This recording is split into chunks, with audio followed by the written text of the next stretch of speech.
Hoje eu irei falar sobre um caso que gerou comoção em todo o Brasil. Eu irei falar sobre o caso do Lucas Terra. Então, se você gostou do tema do meu vídeo, se inscreva no meu canal, curta esse vídeo e, é claro, não se esqueça de seguir a minha página no Facebook também.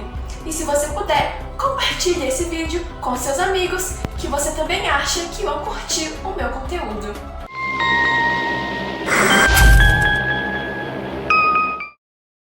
Lucas Vargas Terra nasceu no dia 20 de outubro de 1986, na Bahia, mas morou por muito tempo no Rio de Janeiro.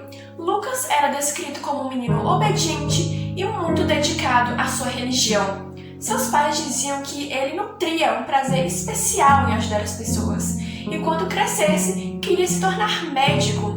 A compaixão e a sensibilidade do garoto impressionavam qualquer um. Em 2001, a família Terra se mudaria para a Itália, onde a mãe do Lucas já estava. Ela havia ido primeiro, ficando apenas o Lucas e o seu pai em Salvador, onde eles ficariam por um tempo para se despedir de familiares e amigos. Lucas, com 14 anos na época, se tornou um garoto muito religioso, que se descobriu na igreja.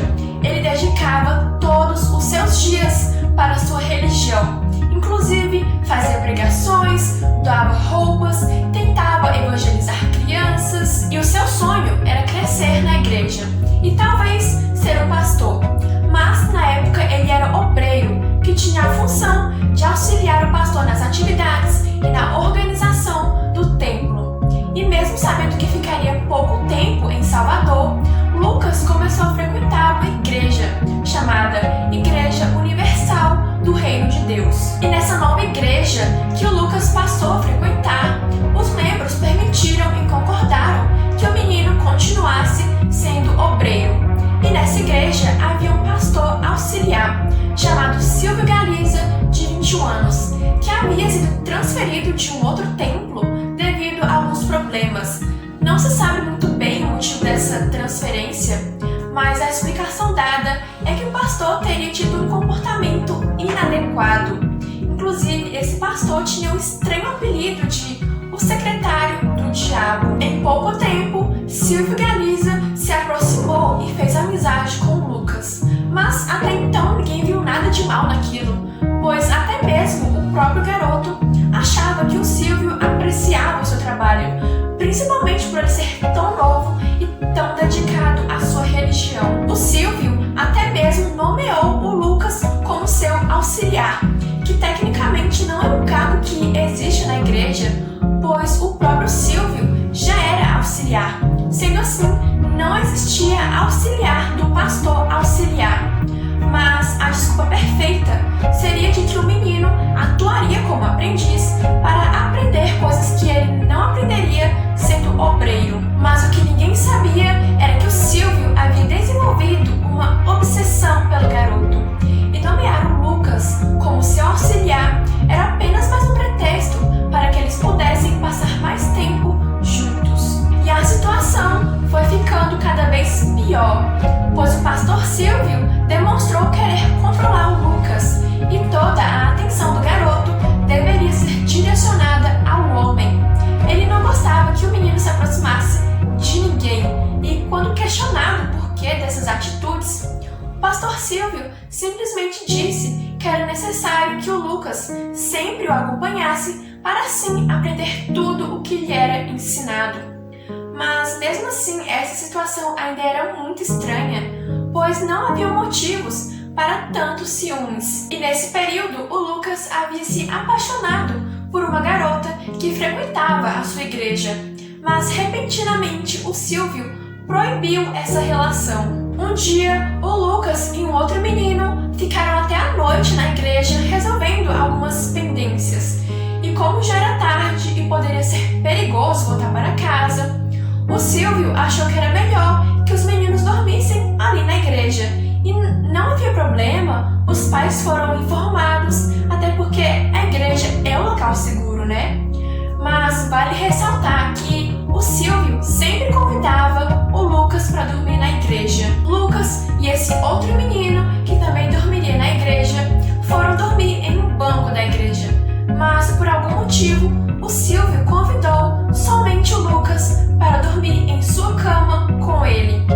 Não se sabe se o menino foi forçado a alguma coisa, mas só pelo fato do Lucas e do Silvio dormirem na mesma cama já era estranho o suficiente. Quando outras pessoas da igreja souberam do ocorrido do Lucas dormir na mesma cama que o Silvio, logo uma polêmica surgiu e as autoridades da igreja decidiram transferir o Silvio novamente para outro local, pois assim o assunto se encerraria e a imagem da igreja não seria manchada. Mas ainda assim, o Silvio continuou a frequentar a igreja e ninguém poderia fazer nada para impedi-lo de entrar no local, e aparentemente suas visitas eram somente destinadas a continuar vendo o garoto.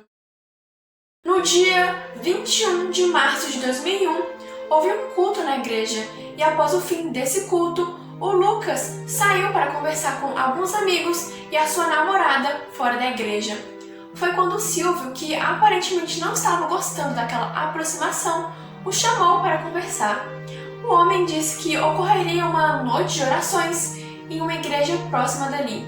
Sendo assim, o menino aceitou e se despediu dos seus colegas, mesmo esses amigos dizendo que era melhor que o Lucas não fosse. Mas antes, o Lucas foi até um telefone público e ligou para o seu pai, avisando que iria em uma igreja em um bairro próximo dali, juntamente com o pastor Silvio. No dia seguinte, quando o Lucas não apareceu em casa, o seu pai logo achou aquela atitude estranha e foi até a igreja, onde por lá ficou sabendo que de fato o Lucas havia saído da igreja acompanhado do Silvio. E quando o pai do menino ligou para o Silvio, o homem informou que havia deixado o Lucas em um ponto de ônibus, onde o Lucas iria para outra igreja. O pastor deu várias versões contraditórias, o que causou desconfianças. Em 23 de março de 2001, após alguns dias do desaparecimento do Lucas, um corpo totalmente carbonizado foi encontrado em um caixote abandonado em um terreno baldio na Avenida Vasco da Gama. Foi feito um exame de DNA e por conta de uma mecha de cabelo e por partes da roupa que ficaram intactas, pôde-se comprovar que de fato o corpo pertencia ao Lucas Terra. No corpo foi identificada uma tentativa de asfixia, pois havia um pano em sua boca.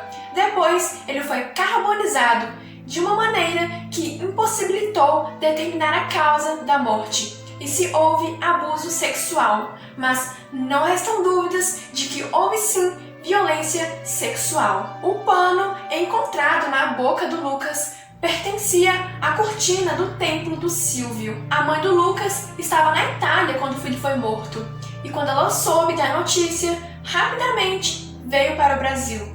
Ela até mesmo não sabia que o filho havia desaparecido, pois o seu marido não quis preocupá-la. As testemunhas que depuseram contra o Silvio foram ameaçadas, até mesmo a família foi ameaçada. O pai do Lucas, o Carlos Terra, recorreu à justiça e foi inscrito no programa de proteção à testemunha. Até mesmo as pessoas que noticiavam o caso foram perseguidas, e tudo isso por ordem de um bispo.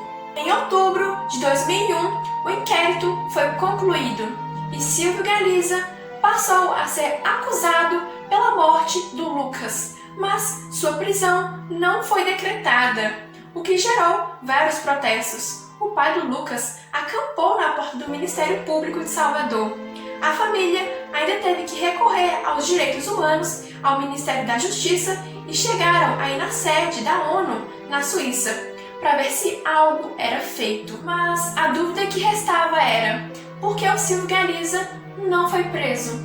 O Silvio, na época, morava na periferia, mas estava sendo defendido por um dos melhores advogados do Brasil, ficando assim claro que a igreja estava tentando manipular a situação. A Igreja Universal do Reino de Deus foi sentenciada a pagar 2 milhões de reais aos familiares do Lucas. Depois de vários protestos, foi somente em junho de 2004 que o Silvio Galiza foi condenado a 23 anos de prisão.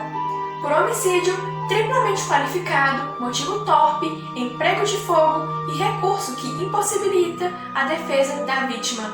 Após 2 novos julgamentos, ele teve a pena reduzida para 15 anos. Em 2008, Silvio, que já havia cumprido alguns anos de prisão, conseguiu ir para o regime semiaberto. E em 2012, ele foi solto por uma decisão do juiz. Mas parecia que, além do Silvio, haviam outras pessoas envolvidas. Quando o Silvio ainda estava preso, por várias vezes ele declarou inocência e acusou outros 2 membros da igreja, o bispo Fernando Aparecido da Silva e o pastor Joel Miranda Macedo. O Lucas ele teria sido morto após flagrar esses 2 membros da igreja, o bispo e o pastor, em um ato sexual. Fernando Aparecido da Silva e Joel Miranda Macedo foram inocentados por falta de provas. A família lutou e ainda luta para que a justiça seja feita, pois o autor do crime anda por aí livremente e vive a sua vida normalmente. Enquanto Lucas, um adolescente de apenas 14 anos, foi privado disso. O pai do Lucas, o Carlos Terra, lançou um livro intitulado Lucas Terra, Traído pela Obediência. Você já conhecia essa história? Me conta aqui nos comentários. E se você gostou do meu vídeo, se inscreva no meu canal, curta esse vídeo e, é claro, não se esqueça de seguir a minha página no Facebook também, para que assim mais pessoas possam conhecer o meu canal. Bom, por hoje é só, então até o próximo vídeo. Tchau!